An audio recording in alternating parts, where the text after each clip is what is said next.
Vayamos pues a nuestra Biblia, segunda Timoteo.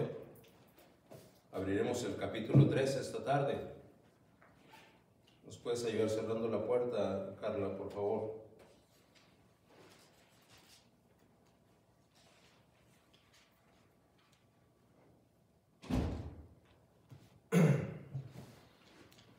Dice la palabra de Dios, siga con su vista, daré lectura a los 5 versículos marcados y después le indicaré qué versículo habremos de repetir todos a una.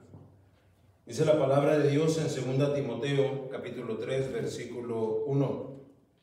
También debes saber esto, que en los postreros días vendrán tiempos peligrosos, porque habrá hombres amadores de sí mismos, avaros, vanagloriosos, soberbios, blasfemos, desobedientes a los padres, ingratos, impíos, sin afecto natural, implacables, calumniadores e intemperantes, crueles, aborrecedores de lo bueno, traidores, impetuosos, infatuados, amadores de los deleites más que de Dios, que tendrán apariencia de piedad, pero negarán la eficacia de ella. A estos evita. Dios bendiga la lectura de su palabra. Vamos a tomar la palabra de Dios y vamos a leer todos a una voz lo que dice el versículo 5. Déjeme oírle, nadie se me quede calladito. Todos leyendo. Versículo 5 de 2 Timoteo 3. Dice la palabra de Dios que tendrán apariencia de piedad, pero negarán la eficacia de ella. A estos evita. Gloria al Señor. Vamos a abordar el tercer capítulo de la segunda carta a Timoteo. Y bien podemos percibir la evidente cuenta regresiva respecto de cada versículo, cada expresión y aún cada letra plasmada aquí, conforme nos aproximamos al final de esta carta. Sinónimo de que Pablo estará llegando al final de su legado literario. Sinónimo de que Pablo estará llegando al final de su ministerio. Y sinónimo de que Pablo estará llegando así al final de su vida, pues sabemos por los datos históricos, fueron unas semanas después que terminó este escrito que el apóstol fue sacrificado. El misterio apostólico, aún desde la prisión y desde los límites físicos impuestos por Roma, no van a diluir la sólida trascendencia de la cátedra del escritor sagrado. Y entendamos como cátedra la enseñanza, pues. Notemos cómo resalta la importancia de un antiguo concepto que conforme el tiempo ha venido avanzando, junto con la modernidad, la inmediatez y la invasión electrónica de información que nos inunda, ustedes y yo hemos venido gradualmente, en general la sociedad, abandonando la virtud que en esta primera frase del versículo aparece mencionada. Una virtud que tiene que ver con algo agregado, porque dice la palabra de Dios ahí en la primera frase del versículo 1 del capítulo 3, dice también. Ahí está lo agregado. Vamos a agregar algo. Vamos a agregar. El renglón seguido imputa el deber. Dice también debes. Quien ha de aprender según se le enseña para que hasta entonces y solo entonces se dé el cumplimiento del deber saber esto. No erraríamos si decimos que ya Timoteo, después de los 6 capítulos de la primera carta a Timoteo que escribió Pablo y los 2 primeros de esta segunda carta, Timoteo ha tenido que tomar notas suficientes en todo lo que ha aprendido en estos 8 capítulos, los 6 de la primera carta y los 2 que ya vimos de esta segunda. tomar consejo, seguir instrucciones, atender recomendaciones, enfocar su incondicional obediencia a imperativos no negociables. Y es que de ponernos a hacer una lista de todo lo que Pablo le ha venido enseñando, sin duda dicha lista no solo sería intensa, sino también extensa, como para llenar un currículum de un plan de estudios universitarios o de seminario. Bueno, pues a todo lo ya aprendido, Pablo, el pedagogo, educador, instructor, catedrático, mentor o maestro, estará agregando algo más. También debes saber esto: las asignaturas, las obligaciones, las responsabilidades, los encargos, las misiones o compromisos no han terminado. Debes saber esto. ¿A qué se refiere usted que está predicando ahí? Preguntará a alguien. Yo le diría gracias por la pregunta, porque las respuestas las vamos a encontrar en el texto selecto de la Escritura para desarrollar este mensaje. Por lo pronto yo quiero que pongamos atención a esta expresión, porque ya vimos, también debes saber esto. Y luego dice esto, 2 puntos, que en los postreros días vendrán tiempos peligrosos, porque habrá hombres amadores de sí mismos, avaros, y viene la larga lista. Todo el versículo 2, el 3 y el 4 aparecen como tal. Cuando llegamos al 5, que es el que todos leímos juntos, dice que tendrán apariencia. Antes de abordar el mensaje, quiero dejarle con esta referencia. Apariencia. Lo que parece sin ser. Esa fachada que en el exterior se puede percibir, pero solamente en el exterior. Voy a decir solamente en el cascarón.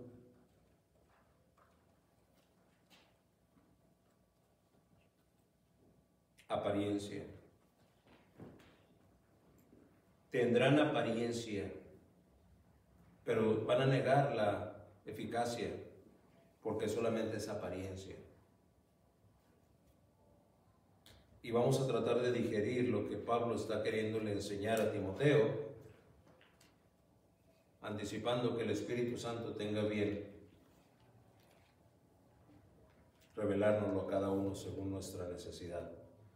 Pero vamos a pedir que sea Él el que lo haga, y vamos a pedírselo en esta oración.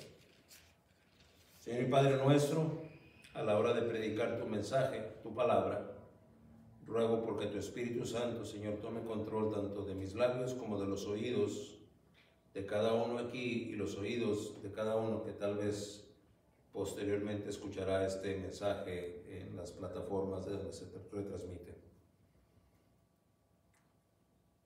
Cumple tu propósito divino y toma absoluto control, a pesar de todo aquello que pueda distraer a los que oyen y a pesar de todo lo que pueda confundir al que habla. Que tu propósito, Señor, se cumpla. Te lo ruego en el nombre del Señor Jesús. Amén. En este siglo malo estamos, tanto usted como el que habla, ante poderosas inercias seculares. De entrada es algo que es importante reconocer. Porque esas inercias seculares no nada más se dan allá en el mundo, también se dan muchas de las veces entre las denominaciones. Y de repente para alguna denominación que tiene la Biblia como consejo eterno y único, hay tendencias que dicen, no tienes que tomártelo tan literal. La libertad que tenemos en Cristo nos da licencia para hacer lo que querramos. Otras tendencias denominacionales son más legalistas. Y esas tendencias confunden, acarrean confusión a la mente del verdadero creyente. No se diga de aquel congregante que nominalmente se dice ser cristiano sin serlo. Son corrientes que arrastran nuestras percepciones, nuestros juicios, nuestros parámetros de sensatez, de razón y de cordura. Consciente o inconscientemente compramos la comodidad, la conveniencia, la irresponsabilidad y la insensibilidad como algo que se impone delante de y en el ser humano. Miembros de esta sociedad, sea incrédulo o creyente, sea joven o viejo, sea académico o analfabeta, de manera tal que cuando se citan conceptos como el deber y el cumplimiento del mismo, bien podemos encontrar que a la mayoría, por no decir que a todos, pensar en cumplir un deber nos resulta invasivo. Mira, tú preocúpate por tus cosas, a mí déjame con las mías, ¿no? Además, si yo no cumplo mi deber, ¿a ti qué te importa? Tú cumple con el tuyo. Porque ya compramos lo que esa tendencia marca. Entonces nos resulta invasivo, nos resulta innecesario. Cumplir el deber no le veo yo mucha causa, mucha utilidad. Si cumplo bien y si no, todo está bien, no hay problema.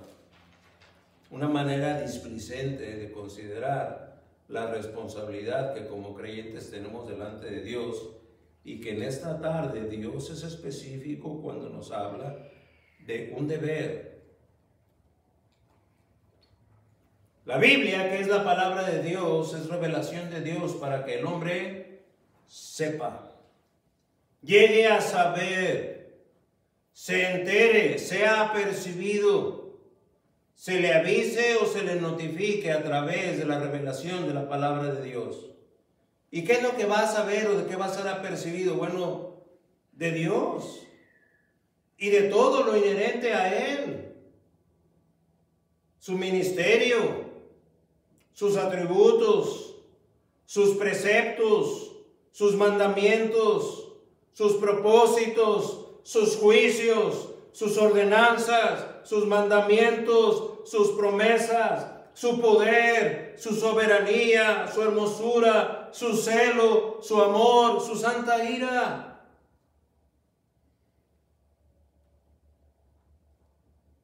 Debes saber esto. ¿Y por qué o para qué es que Dios quiere que yo llegue a saber todo esto? Gracias por preguntar. El propósito de Dios es darse a conocer, entonces, ¿por qué o para qué? Pues para que le conozcas más. Le ame más. Le tema más.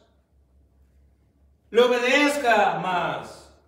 Le glorifique más. Y ulteriormente para que se goce más en Él, siendo librado de la muerte, de dolores, del engaño o del extravío. Pablo cumplió cabal y totalmente con su llamado a predicar a Cristo y a este crucificado. Así es que vamos a aprender que hay muchos que profesan ser cristianos, pero que no han cumplido su deber de saber de Dios. No le conocen. El mismo Pablo le escribe así a los colosenses, allá en el 1:27, a quienes Dios quiso dar a conocer. Ahí está la iniciativa de Dios. Dios quiere darse a conocer. Quiso darse a conocer. Quiere darse a conocer y querrá darse a conocer a todos los suyos. ¿Por qué o a qué atribuimos a aquellos que diciendo o profesando ser de Él, somos apáticos a conocerlo? No queremos conocerle. Un deber, no sé. Eso déjalo para el pastor, no para yo. No, es un deber para cada cristiano. Pablo escribe así cuando le dice a los hermanos de Colosas, a quienes Dios quiso dar a conocer las riquezas de la gloria de este misterio entre los gentiles. ¿Cuál misterio? Que la salvación habría de alcanzar a aquellos que, no siendo judíos, podrían recibir la gracia de Dios para salvación. Dice que es Cristo en vosotros la esperanza de gloria. ¿Cómo podríamos entender que Dios y lo que necesitábamos saber para ser salvos, si lo quisimos atender, y ese saber llegó a nuestro conocimiento, y fuimos movidos por Dios a creer? Pero ahora que ya tenemos esa salvación tan grande, nuestro ánimo para conocerle es pálido. Me interesa más saber cómo operar el iPhone 14, ¿no? Eso sí, a ver, préstame el instructivo, o cómo funciona tal o cual aplicación, o cómo funciona tal o cual, pero saber de Dios. Y descartamos la importancia que tiene saber de Dios. Ahora, por otro lado, creemos que por haber pasado ya 3 o 4 o 5 o 10 años en la vida en Cristo, ya sabemos lo que necesitamos saber, y lo cierto es que podremos consumir muchas veces la vida que Dios nos da y no vamos a poder saber lo que Dios nos revela. Y viene a mi mente aquella maestra de escuela dominical que le reclamaba a otra que estaba dándole la historia de Jonás a su clasecita. Y la maestra le dijo: ¿no podías haber preparado otra clase? Estos niños ya se saben todo lo de Jonás. Yo se los he enseñado y hay otras maestras que se los han enseñado. Y ahora tú vienes y también le quieres enseñar lo de Jonás. Ya ellos ya se lo saben. Y aquella maestra humilde que había preparado su clase volvió a ver a la maestra y le dijo: le estoy enseñando de Jonás porque yo todavía necesito saber.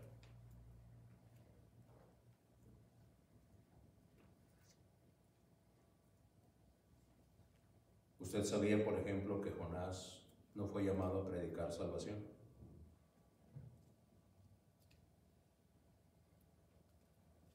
El llamado de Dios para Jonás no fue para predicar salvación a los de Nínive.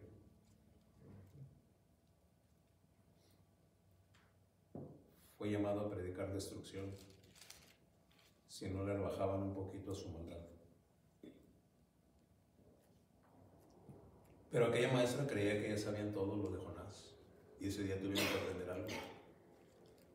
Muchos de nosotros, en nuestra arrogancia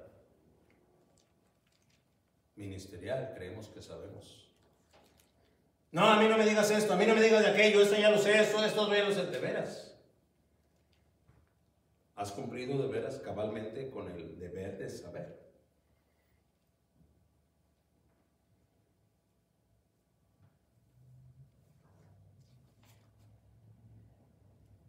La advertencia es clara. El título del mensaje de esta tarde está ahí para cumplir su propósito. Eso que tú crees que sabes, déjame decirte, te va a tocar vivir días en los que vas a encontrarte con hombres que tendrán apariencia de piedad. ¿Y cómo le vas a hacer para evaluar? ¿Cómo vas a saber que nada más aparenta o verdaderamente es? ¿Cómo podrá saber aquel pastor que esta que se dice ser hermana verdaderamente es hermana o solamente aparenta serlo? Porque el contexto de la enseñanza que Pablo le está dando a Timoteo es en ese tenor. Timoteo, también debes saber esto, sí, por ya 8 capítulos te he estado instruyendo. Ya te he dicho lo que debes de cuidar, ya te he dicho cómo deben ser los obispos, cómo deben ser las mujeres, cómo deben ser a lo que te vas a enfrentar con esos efesios idólatras. Ya te he estado dando instrucción de esto, instrucción de aquello, cómo deberás cuidarte de aquí, cómo te deberás cuidar de allá. Pero déjame decirte, Timoteo, también debes saber esto. podríamos imaginarnos un cuadro escolapio, en donde el mentor al frente del grupo está hablándole al alumno que tiene aquí sentado en la primera fila. Y el alumno con una página en su cuaderno y su pluma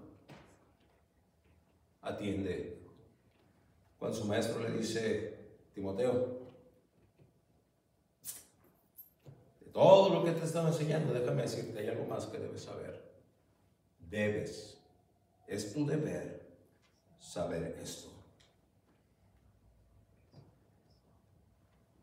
¿Qué, maestro? Dígame. ¿Qué, Pablo? ¿Qué debo saber? Debes saber esto. Es que un deber, punto número 1, que es saber esto, está ahí para ser cumplido, no para ser ignorado. No para ser desdeñado, no para ser hecho a un lado. El llamado de Dios para cada verdadero hijo de Dios, incluyendo a los que escuchan mi voz esta tarde, es que usted y yo cumplamos con el deber que Él nos ha asignado. Este es un deber no ordinario, extraordinario, porque así es como Timoteo, el hijo de Dios, lo tiene. Y como hijo de Dios lo tenemos. Así como Él lo tiene delante de Él, usted y yo lo tenemos delante de nosotros. ¿Cuál deber? El de saber. Según lo que aparece a partir de los 2 puntos que están ahí en el versículo 1. Esto. ¿Y qué es esto? Bueno, dado lo que Dios en pleno ejercicio de su fidelidad revela en su bendita palabra y que hoy nos concede encontrar, no va a dejar espacio ya a la insolente postura que muchos de nosotros en un tiempo tuvimos. Algunos otros, aún hoy día todavía tenemos, o bien llegaremos o llegarán a tener. Alguien alguna vez me dijo lo siguiente en mi intento de discipularle: Mano Garza, a mí no se me da eso de estudiar la Biblia para saber o conocer de las cosas de Dios. Eso, hermano Garza, para mí no es. Y yo lo veía con cierto asombro. Y es que ser contrario, apático o desinteresados respecto al saber de Él, saber de Dios, y que hoy Dios nos lo presenta como un divino deber, simplemente no es aceptable. No es aceptable para un verdadero creyente. Si usted no es creyente, entonces está más que justificado. Pero si profesa ser de Dios y usted tiene una postura así, debe saberlo, no es aceptable, porque sería usted alguien que no cumple con un deber divino. Así es que atendamos la proclamación divina. Pablo lo escribe desde la eternidad y hasta la eternidad, inspirado por el Espíritu Santo. También debes saber esto. Entendiendo que va a encontrarse con hombres que tendrán apariencia de piedad. Lo que deberá saber Timoteo es, punto número 2, lo encontramos ahí en el versículo 1 todavía, que habrá tiempos peligrosos. Lapsos, situaciones o circunstancias de inseguridad, amenaza, riesgo. Es necesaria una concientización constante acerca del grado de peligro al que cada uno de nosotros se expone en cada instante de nuestra vida, cada instante de nuestro diario vivir, cada instante de cuando salimos o entramos, si vamos a ir o vamos a regresar, cada instante de nuestro interactuar, cada instante en el que podemos influir a otros, o tristemente tengo que decirles, ser influenciados por otros. En el estudio bíblico de entre semana, alguien preguntaba: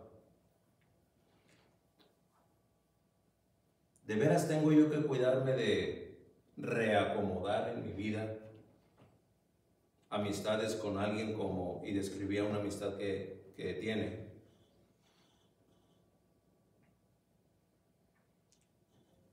Y la respuesta a aquella duda fue, pues, si usted se rige por principios, entenderá que si no teme a Dios como usted o más,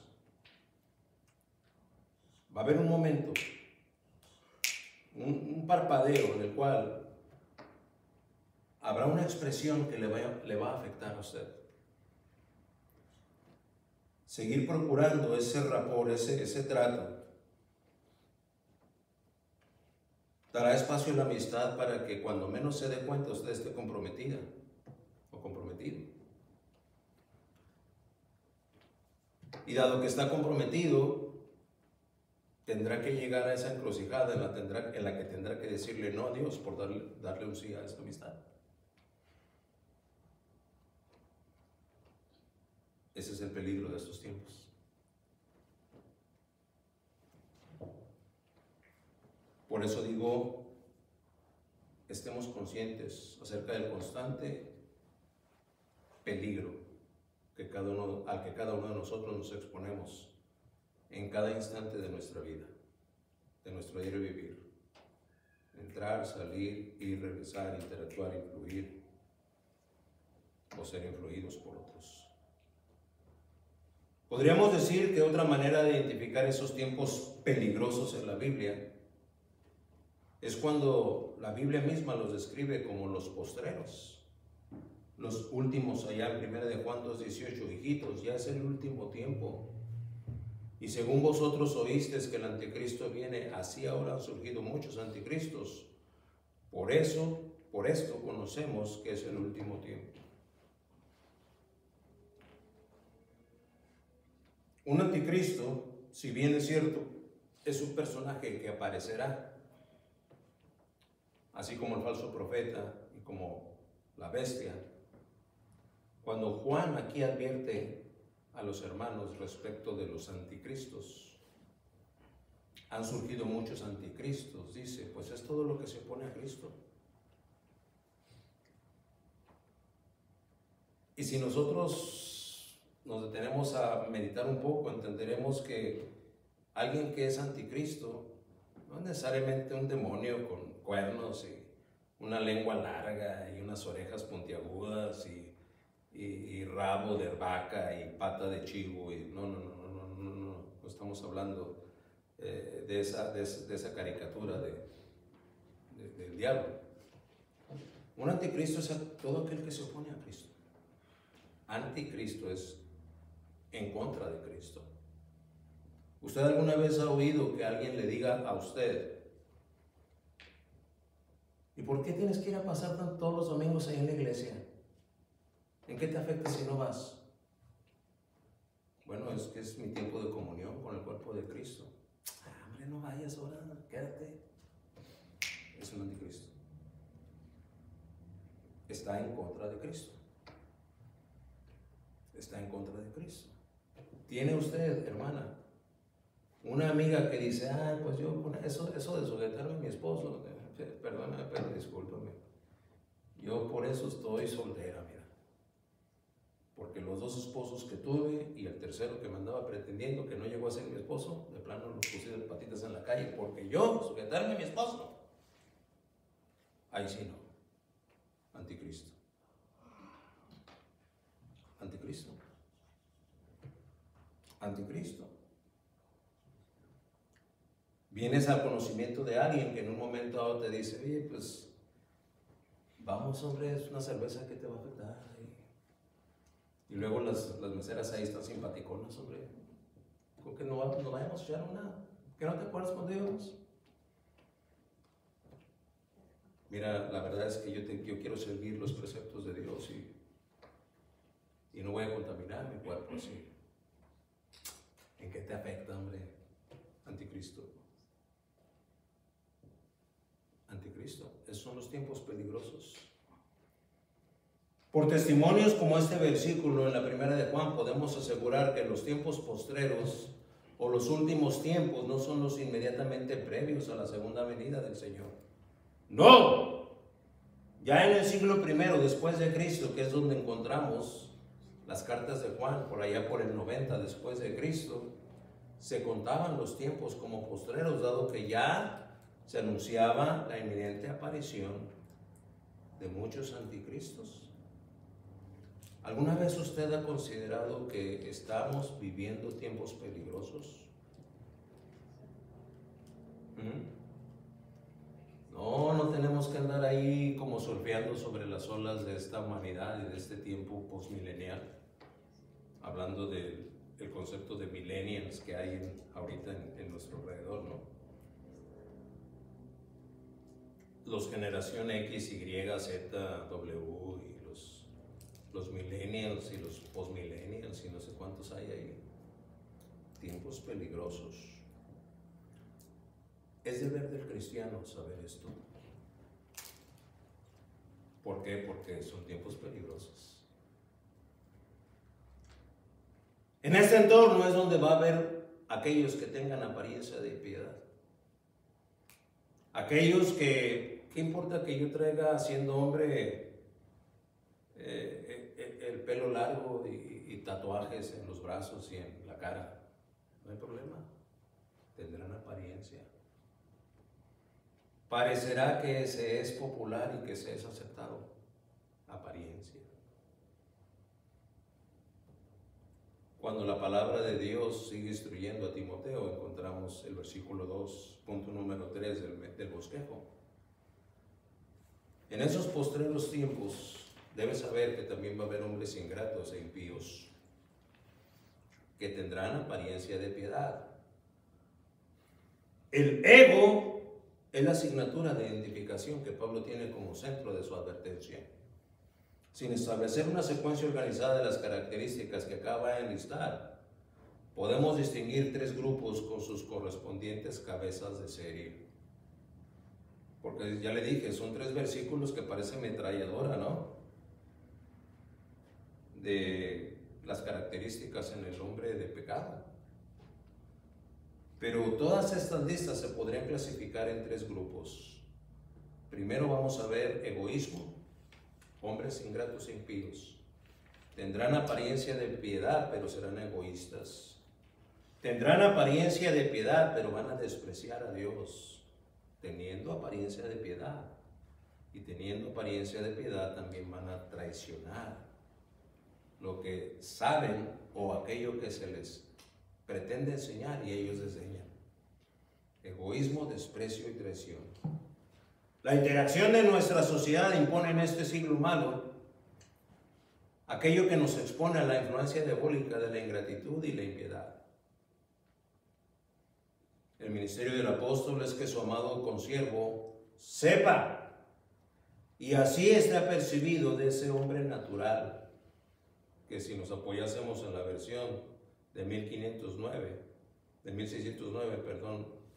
leeríamos el hombre animal, que bien podrá ser limpio, presentable, culto, moral, amable y hasta religioso, pero lo encontraremos amador de sí mismo, avaro, vanaglorioso, soberbio, blasfemo, desobediente, ingrato e impío.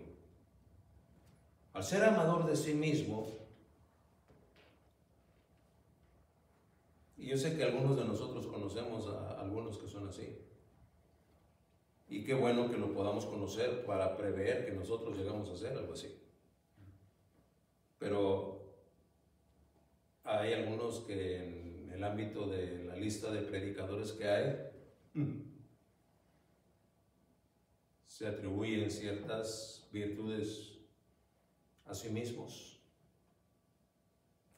y se levantan y se erigen y se mencionan a ellos como ejemplos.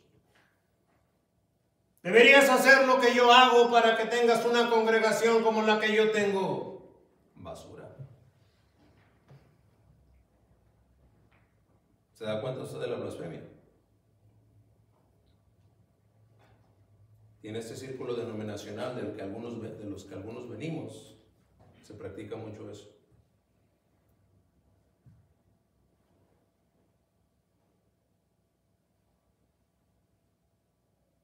Al ser amador de sí mismo, destituye y desprecia el amar a Dios. ¿Por qué? Porque se ama a sí mismo. Su prioridad es amarse a sí mismo. Entonces, amar a Dios, sí, pero ahí, a un lado. Y esa es la parte más grave y delicada de esta postura secular. El amarse a sí mismo es resultado de un amor falso. Lo anterior es el primer eslabón de la cadena que Dios nos revela acá. Pues ese egoísmo o egocentrismo al amarme a mí mismo resultará inevitablemente en avaricia. Porque como me amo tanto yo a mí mismo, yo quiero lo mejor para mí. Yo no voy a vivir en cualquier lugar. Yo quiero algo mejor. No voy a manejar cualquier carro. Quiero algo del año y algo de lujo si se puede. Avaricia. La avaricia tal cual resultará entonces en vanagloria. Y aquí encontramos un consejo de Dios en 1 Juan 2:16 que toca ese aspecto, en donde leemos, según lo que escribe el apóstol Juan en su primera carta, capítulo 2, versículo 16, porque todo lo que hay en el mundo, los deseos de la carne, los deseos de los ojos y la vanagloria de la vida no proviene del Padre, sino ¿de dónde? Del mundo. Así es que siendo avaros, la vanagloria aborda la personalidad de aquel. La vanagloria tal cual dará a luz la soberbia. ¿Por qué? Pues me estoy vanagloriando y yo soy mejor que tú. Tú eres alguien inferior. Yo soy alguien superior. Tú eres de los de abajo. Yo soy de los otros. Oiga, hermano, ¿pero qué no la palabra dice que todos somos iguales? Sí, pero vemos unos más iguales que otros. Yo soy de los más iguales y tú eres de los menos iguales. La vanagloria, la blasfemia. Y luego, desobediencia. De manera que la ingratitud y la impiedad del punto del mensaje viene siendo ya como si fuera una secuela de la horrible fragancia del pecado de aquellos. Pero tendrán apariencia de piedad.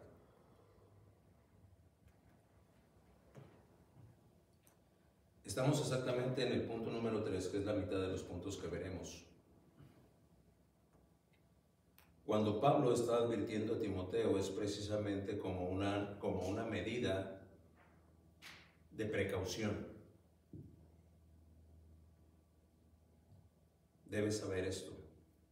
Te vas a encontrar con hombres que tendrán apariencia de piedad, pero serán así.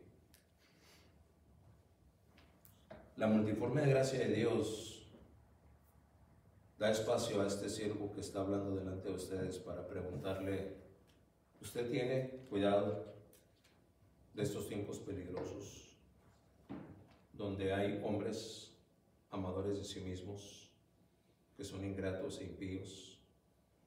En esos tiempos de peligro. Dirá usted: sí, hermano, sí, yo estoy muy alerta, gloria a Dios. Entonces, déjeme extender esta pregunta. Déjeme extenderme hasta esta otra pregunta. Mi oración es porque nadie aquí tenga estos rasgos.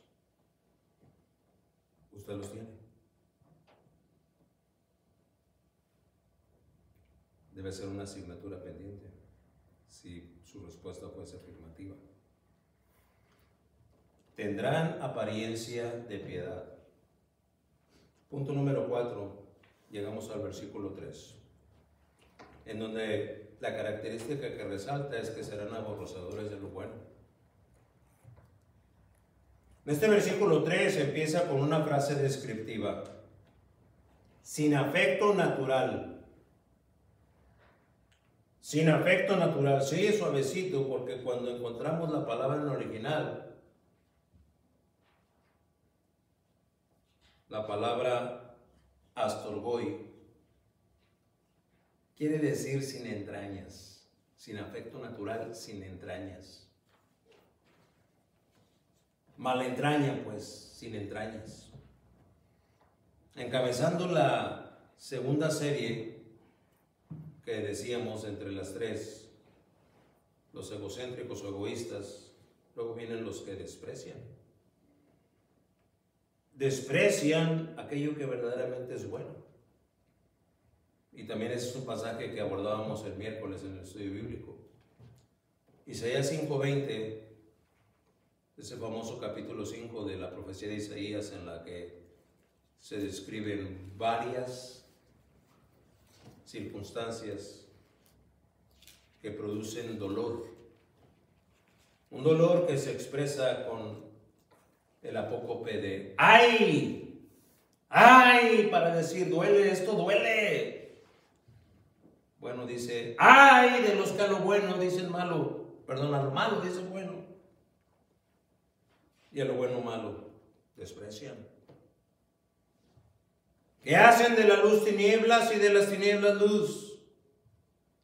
Que ponen lo amargo por dulce y lo dulce por amargo. Desprecian. Desprecian aquello que es bueno. Si no lo desprecian, cuando menos lo menosprecian. Y Dios pone al alcance de los suyos aquello que es bueno, pero hay quienes dicen, esto no es bueno, esto es malo. Llámese de conducta, llámese de expresiones, llámese de costumbres, de hábitos, de acciones. ¡Ay! De los que a lo malo dicen bueno y a lo bueno malo. Que hacen de la luz tinieblas y de las tinieblas luz. Que ponen lo amargo por dulce y lo dulce por amargo. ¡Ay! ¡Ay! Esa expresión reiterada en todo el capítulo 5 de la profecía de Isaías. Y está ahí como advertencia fiel. ¡Ay! Es que lo que nos está diciendo, vas a sufrir, vas a padecer, te vas a herir, ¡ay! Te va a doler. ¿Por qué? Porque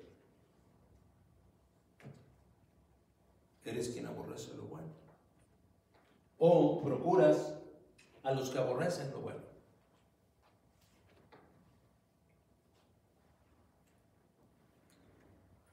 En este mismo versículo 3 aparecen los calumniadores.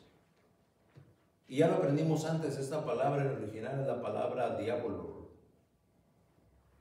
que no quiere decir otra cosa más que diablos, calumniadores, aquellos que están a merced de sus más bajos y flagrantes instintos animales. De manera que la ingratitud superlativa resulta en la superlativa impiedad. Y son insensibles e inconscientes. Insensibles e inconscientes. Insensibles e inconscientes, hermano. ¿Cómo está eso? ¿A qué se refiere con insensibles e inconscientes? ¿A qué se está queriendo referir? Pues a qué es eso, insensible o inconsciente. ¿Y cómo yo voy a saber si aquel es insensible o inconsciente? ¿Sabe una manera muy sencilla de identificarlo? Entre otras, es aquel que pregunta o dice, yo no veo nada de malo. Hermano, ¿y qué tiene de malo? A mí no me importa mucho conocer las cosas de Dios. ¿Y qué tiene de malo? Pues tiene de malo que no estás cumpliendo con tu deber como cristiano. ¿Y qué tiene de malo? Bueno, que según lo que declara la palabra de Dios, el Hijo de Dios cumple con su deber divino. ¿Y qué tiene de malo si no lo cumple? Inconsciencia, insensibilidad. Pero tiene apariencia de piedad. Tendrán apariencia de piedad, le advierte Pablo a Timoteo. Punto número 5. Amadores de deleites más que de Dios. Este versículo 4 continúa con el tercer grupo y su encabezado. ¿Se acuerda de los tres que mencioné? El tercer grupo tiene que ver con los que traicionan. Pues leemos traidores. ¿Lo puede ver ahí en el versículo 4? Son traidores, capaces de exponerse a sí mismos aún a la muerte con el fin de conseguir sus perversos intentos. La necedad y el orgullo les ciega de tal forma que se vuelven infatuados. ¿Qué es infatuados? Pregunta la hermana. Gracias, hermana. Es una vanidad infundada. Son torpes, tontos, estúpidos. Se vuelven infatuados, sin sentido común, sin cordura. Se vuelven infatuados. Estos son los sabelotodo. No hay cosa que digas porque ya se la sabe. Entonces, ¿cómo aconsejas a alguien que ya se la sabe todas? Mire, hermano, yo creo que lo que usted necesita es considerar ya veámonos eso. Bueno, sí, solo que tal vez usted no está considerando. No, ya lo he considerado. De acuerdo, hermano, entonces, ¿por qué no insiste? ¿Ya ha insistido? Bueno, no, pues entonces discúlpeme, ¿no? No hay nada que le pueda decir. Ya todo se lo sabe. No obstante, así es como se describe en la palabra de Dios al que es amador de los deleites más que de Dios. Oh, esto también me lo sé. Y se identifica como tal. No, yo no soy así. Tienen apariencia de piedad. Al menos para sí mismos.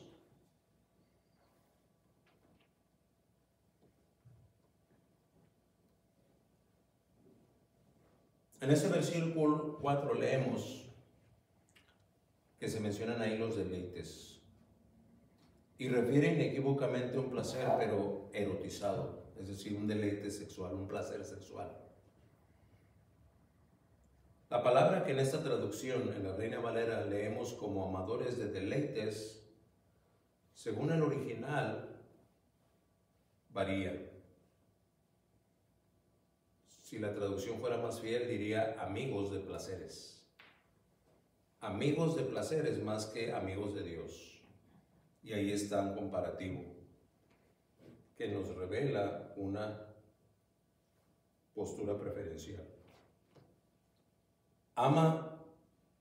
Es amigo de placeres más que ser amigo de Dios. O sea, sí ama a Dios, pero los placeres los ama más que Él. Sí ama ser fiel a Dios con respecto a su obediencia, con respecto a su devoción, con respecto a la transformación que el Espíritu Santo está forjando en él. Sí ama eso, pero ama más los deleites. Es más amigo de placeres que ser amigo de Dios, pero con apariencia de piedad. Ese comparativo es bastante revelador. ¿Por qué? Porque revela lo que se prefiere. Usted no me puede decir que yo no amo a Dios y yo siempre he ofrendado. Ahí está mi muestra de amor a Dios. Oh, pero cuando hay un placer aquí que me llama, soy más amigo de los placeres que de Dios. Y ahí tenemos una práctica de una piedad mixta. Y usted sabe qué es lo que pasa con el tibio. Dios lo aborrece. Ojalá fueras frío o fueras caliente, pero por cuanto eres tibio, te vomitaré de mi boca, dice la palabra de Dios. Se podrá tomar en cuenta a Dios, pero hay algo o alguien que, de acuerdo a lo que le está describiendo Pablo a Timoteo, es más que Dios en la vida de aquel. Con temor en mi corazón, yo tengo que preguntarle, ¿usted puede descubrir esa tendencia en usted?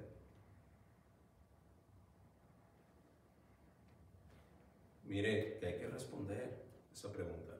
No a mí. Respóndele a Dios o respóndesela a usted mismo.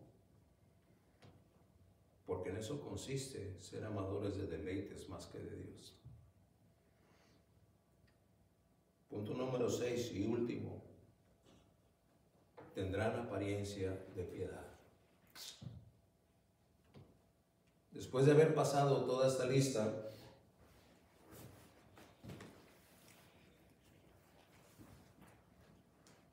el maestro va a girar su instrucción.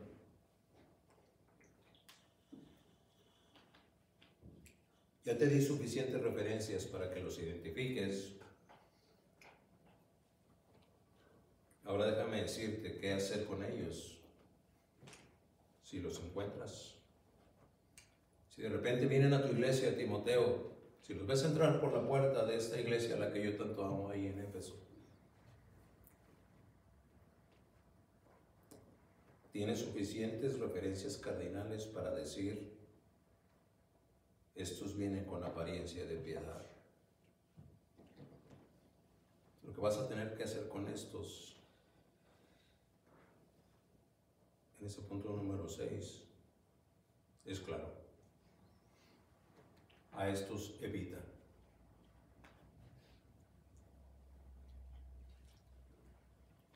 Pues yo no estoy de acuerdo, hermano, porque la Biblia dice que hay que tener amor por los perdidos y amor. A estos evita. Sí, pero ¿y qué si Dios los concede que se arrepientan, como nos predicaba la semana pasada? Tendrás que volver a oír el mensaje si piensas que eso te justifica, porque la orden aquí es muy clara. A estos evita. Ese versículo 5 entonces advierte a Timoteo y también nos advierte a usted y al que habla, porque ya nos está advirtiendo suficiente. Van a tener apariencia de piedad. Tendrán apariencia de piedad. Mire, la palabra que en el original encontramos para apariencia, y yo celebraba, usted puede haber visto ahí en mi estudio brincando en una pata de gusto cuando encontré esto en mi estudio. La palabra que en el original encontramos para apariencia, utilizada aquí en este texto en el que Pablo escribe a Timoteo, es la única vez que aparece en toda la Biblia, y es la palabra morfosim en el original. Y usted dirá: oh, hermano, qué interesante. ¿Y eso qué? Morfosim. Cuando nosotros hablamos de apariencia, en el sentido que nos viene de pronto a la mente, sería la palabra en griego morfén, no morfosim. Pues no me está aclarando nada, hermano, me dejó más confundido, yo sé, pero permítame. ¿Qué con eso? Preguntará alguno. Bueno, debes saber entonces que mientras morfén es igual a la forma original, morfén es igual a la forma original. Morfén, esto es como el original. Morfosim es una imitación caricaturesca del original. Es una versión pirata.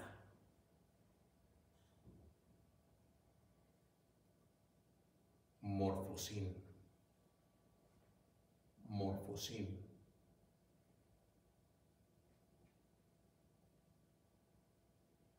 Esa apariencia de piedad va a ser una morfosim de piedad. Una imitación caricaturesca del original. Hay otra palabra que está en este texto ahí inmediato, y es la palabra que en griego se dice eusebais, se conoce como eusebais. Es la palabra que Pablo escribe para referirse a simulación de la religiosidad o de la piedad. Entonces tenemos una morfosim de una versión apócrifa de la piedad. Una versión falsa de una falsa piedad. O sea que no nada más es una apariencia caricaturesca de algo que se puede decir que es piedad sin serlo. Y esa es la palabra que Dios le escribe a Pablo para referirse a una simulación religiosa de piedad.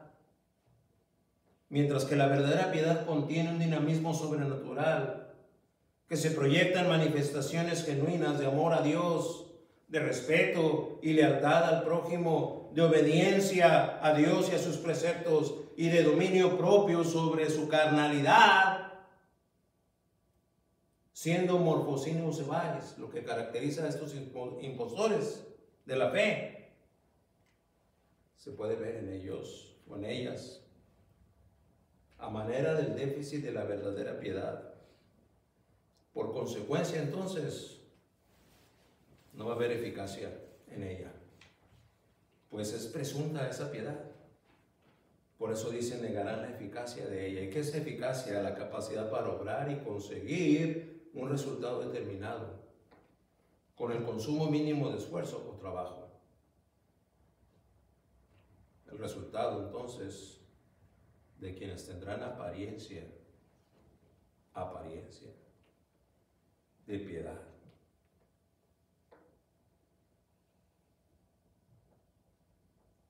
Termina este versículo 6 de nuestro texto de hoy con el imperativo que mencionaba hace un momento.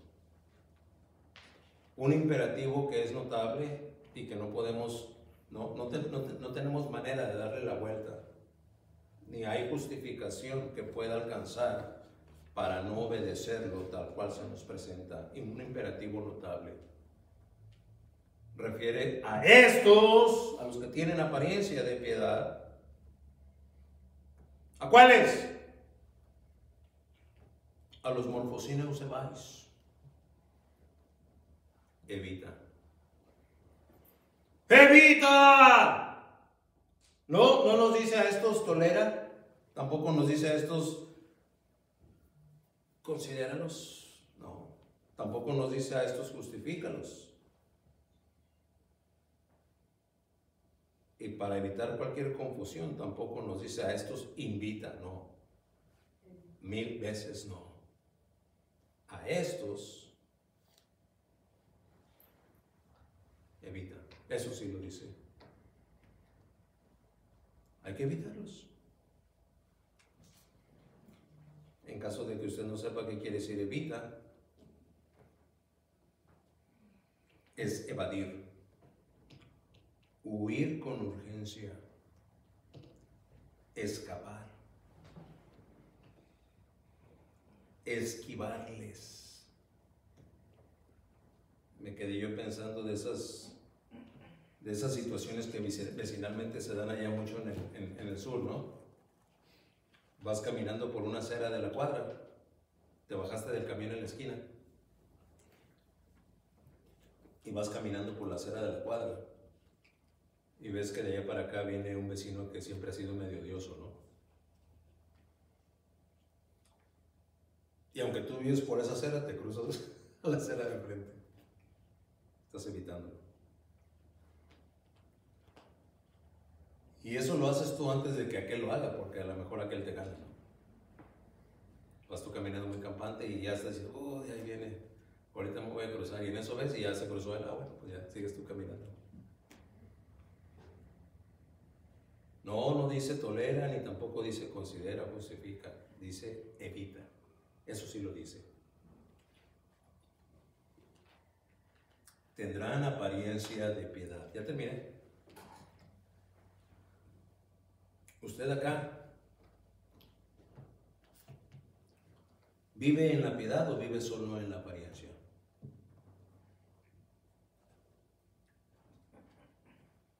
El deber está claro. Debemos saber esto.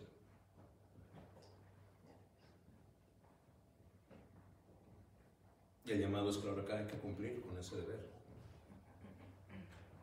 Ya se nos ha enseñado y Dios nos lo reveló tal cual. Si vamos a cumplir con nuestro deber de cristianos, al saberlo, somos llamados a actuar en consecuencia. Y si lo hiciésemos así, estaremos haciendo bien. Tal vez usted ha oído este mensaje y algo que ha afectado su o que ha obstaculizado su acercamiento a Dios es precisamente porque conoce a muchos que tienen apariencia, pero no son. Ahora usted ha escuchado palabra de Dios. Y si usted ha oído, la fe viene por el oír.